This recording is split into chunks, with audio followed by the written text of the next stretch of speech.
One thing I find myself doing around Halloween is read creepypastas, the older and better creepypastas. Creepypastas are internet ghost stories. I always find myself doing this just to get a spook, and one of my favorites is Godzilla NES. That's right, a Godzilla creepypasta.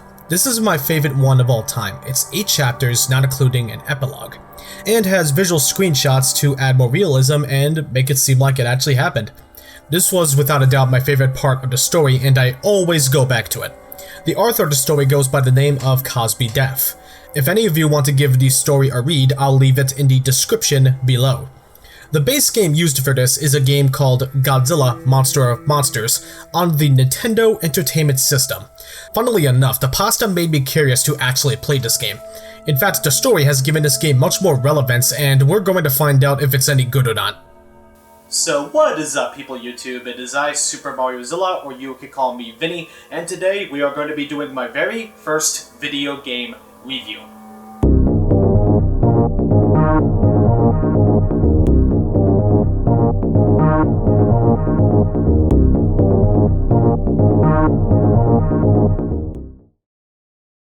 This review is for the Nintendo Entertainment System game, Godzilla Monster of Monsters.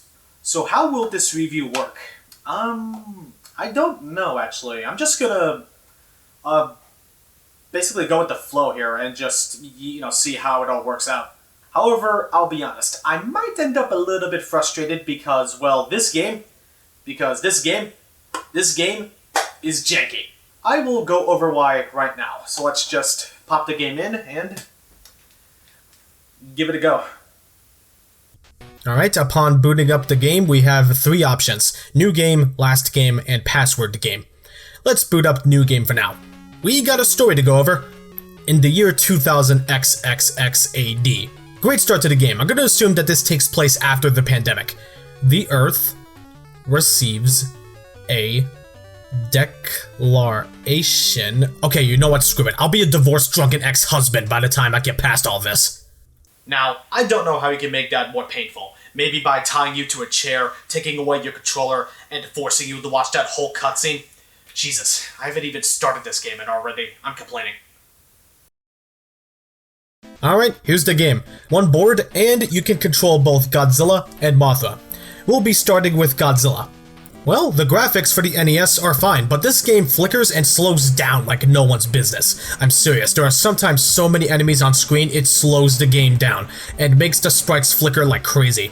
This doesn't happen in all stages or the boss fights, but when it does happen, it's pretty annoying. You have the moves of punching, kicking, tail whipping, and of course the atomic breath, as Godzilla. Mothra can shoot eye beams and drop her wings. Okay. There are 8 planets in this game, and they all vary in size. The first world is Earth, then Mars, Jupiter, Saturn, Neptune, Pluto, Uranus, and finally Planet X. And each planet adds a new monster to the mix. The first world has Ghidorah and Mogira, the Showa version of Mogira. Remember, this game came out before Godzilla vs. Space Godzilla. Varan, which is surprising, Baragon, Hedorah, Gigan, Mechagodzilla, and finally the big bad, King Ghidorah.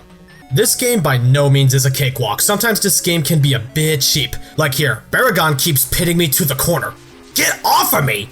Can't we at least have dinner first? Or Gigan using his buzzsaw when I don't want him to. No! God. Once a monster is gone, you have to make it to the end of the field in order to get either Godzilla or Mothra to the next world.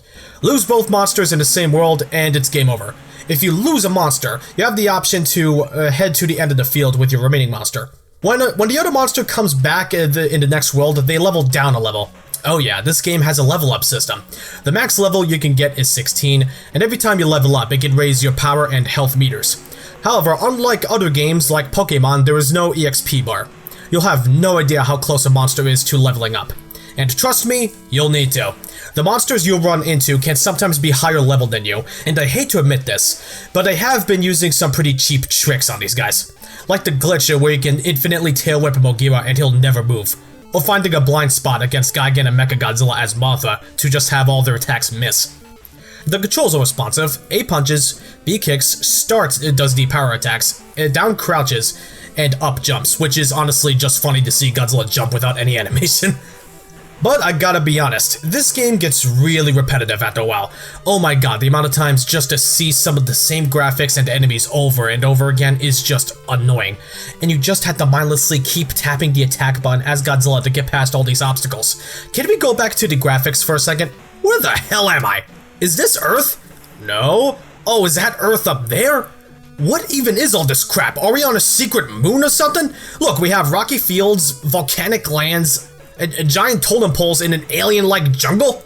And these stages are everywhere. It's not limited to one planet. It's sometimes the same types of stages over and over and over again. I swear when you're done playing this game, you'll probably still see it because of looking at the same assets and graphics all the time. There's no variety, no cities to trample, nothing.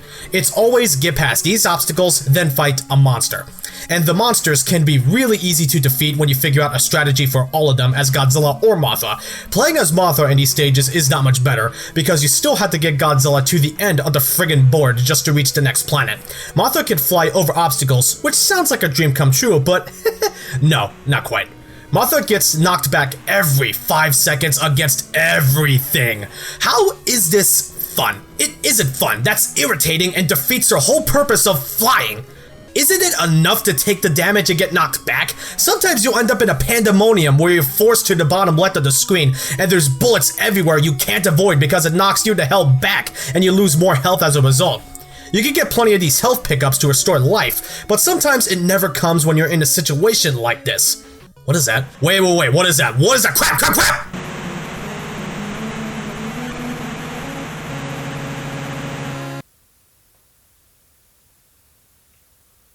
What the f- Oh my god, you are kidding me, right?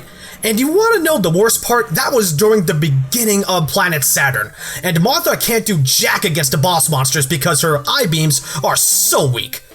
Unfortunately, I need to start the game all over again because the passwords I looked up on the internet always start you on the planet at level 1, and we obviously don't want that.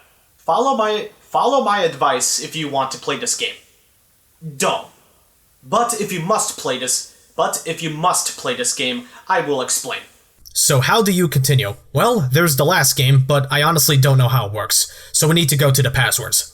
Here's my advice. When you're at the beginning of a world, don't move, hit select, and you have the password to start the world over and continue at the same level you were left off at.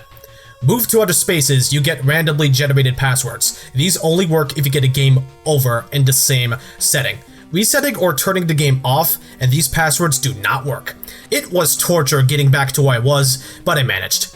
Gotta say that the sprites for all the monsters look great. When you're fighting the monsters, there's no flickering or slowdown. I enjoyed these a lot more than the actual levels. Speaking of the bosses, they outnumber you easily in later planets. It really feels like you should have more monsters. In fact, you were. Anguirus and Rodan have sprites in the game but were cut during development. Nobody knows. I would have had more fun if I had more monsters to play with for sure, because I only had fun playing as Godzilla. Mothra I could do without.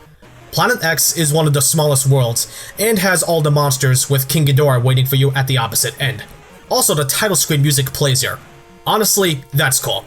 I haven't touched on that, have I? The music, I think, is good. Each planet and monster has their own theme, and each of them are really catchy. My favorite music track in this game is King Ghidorah's. It gets you in the mood to fight him, and is sinister, and in my opinion, it's a really cool tune. Ghidorah is definitely the hardest monster because he keeps cheaply shoving me into the corner! Come on, I told Baragon this! Can't we at least have dinner? Booyah. After defeating Ghidorah, you are treated to the ending. Godzilla and Mothra rest, knowing that they saved their homeland.